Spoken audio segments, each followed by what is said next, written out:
السلام علیکم۔ ایک عالم دین سے ایک نوجوان شخص نے شکایت کی کہ میرے والدین ادیر عمر ہیں اور اکثر و بیشتر مجھ سے خفا رہتے ہیں، حالانکہ میں ان کو ہر وہ چیز لا کر دیتا ہوں جس کا وہ مطالبہ کرتے ہیں۔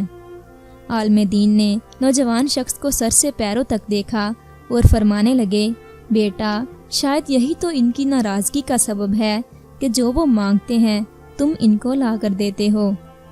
نوجوان کہنے لگا، میں آپ کی بات سمجھا نہیں، تھوڑی وضاحت کیجیے۔ عالم دین فرمانے لگے، بیٹا، کیا کبھی تم نے غور کیا ہے کہ جب تم دنیا میں نہیں آئے تھے تو تمہارے آنے سے پہلے ہی تمہارے والدین نے تمہارے لیے ہر چیز تیار رکھی تھی؟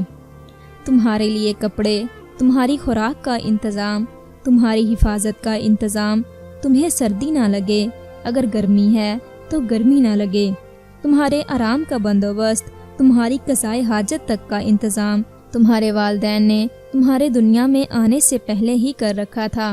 پھر آگے چلو، کیا تمہارے والدین نے کبھی تم سے پوچھا تھا کہ بیٹا تم کو اسکول میں داخل کروائیں یا نہ کروائیں؟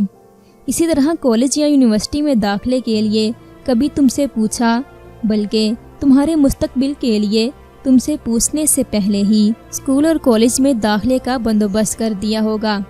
اسی طرح تمہاری پہلی نوکری کے لیے، تمہارے اسکول کی ٹرانسپورٹ کے لیے، تمہارے یونیفارم کے لیے تمہارے والد صاحب نے کبھی تم سے نہیں پوچھا ہوگا، بلکہ اپنی استطاعت کے مطابق بہتر سے بہتر چیز تمہارے مانگنے سے پہلے تمہیں لا کر دی ہوگی۔ تمہیں تو شاید اس بات کا احساس نہ ہو کہ جب تم نے جوانی میں قدم رکھا تھا تو تمہارے والدین نے تمہارے لیے ایک اچھی سی لڑکی بھی ڈھونڈنی شروع کر دی ہوگی جو اچھی طرح تمہاری خدمت اور تمہارا خیال رکھ سکے۔ لڑکی تلاش کرنے کی ان کی اولین ترجیح تمہاری خدمت ہی ہوگی، بلکہ ان کے تو ذہن میں کبھی یہ خیال بھی نہ آیا ہوگا کہ ہم ایسی دلہن بیٹے کے لیے لائیں جو ہماری خدمت بھی کرے، جو ہماری خدمت بھی کرے اور ہمارے بیٹے کی بھی۔ تمہارے لیے کپڑے، تمہاری پہلی سائیکل، تمہارا پہلا موٹر سائیکل، تمہارا پہلا اسکول، تمہارے کھلونے، تمہاری بول چال، تمہاری تربیت، تمہارا رہن سہن، چال چلن، رنگ ڈھنگ، گفتگو کا انداز تم کو تمہارے ماں باپ نے مفت سکھایا ہے اور تمہارے مطالبے کے بغیر سکھایا ہے۔ آج تم کہتے ہو جو کچھ مجھ سے مانگتے ہیں میں ان کو لا کر دیتا ہوں، اس کے باوجود وہ خفا ہیں۔ جاؤ، والدین کو بن مانگے دینا شروع کرو، ان کی ضروریات کا خیال رکھو اپنے بچوں کی ضروریات کی طرح۔ اگر ان کی مالی مدد نہیں کر سکتے تو ان کو اپنا قیمتی وقت دو، ان کی خدمت کرو، گھر کی ذمہ داریاں خود لو۔ جیسے اپنے بچوں کے باپ بنے ہو ویسے ہی اپنے والدین کی نیک اولاد بنو، اپنے آپ کو اس قابل بنا لو کہ ان کو تم سے مانگنے کی یا مطالبے کی ضرورت نہ پڑے، یا ان کو کبھی تمہاری کمی محسوس نہ ہو۔ کم سے کم اتنا وقت تو ان کو دو کہ ان کے مسائل پوچھو، ان کی مالی مدد نہیں کر سکتے، ان کی خدمت کرو۔ کیا کبھی ماں باپ کی پھٹی ہوئی ایڑیاں دیکھی ہیں تم نے؟ کیا کبھی ان پھٹی ہوئی ایڑیوں میں یا تیل لگایا ہے جیسے وہ تمہیں بچپن میں لگاتے تھے؟ کیا کبھی ماں یا باپ کے سر میں تیل لگایا؟ کیونکہ جب تم بچے تھے تو وہ باقاعدہ تمہارے سر میں تیل اور کنگھی کیا کرتے تھے۔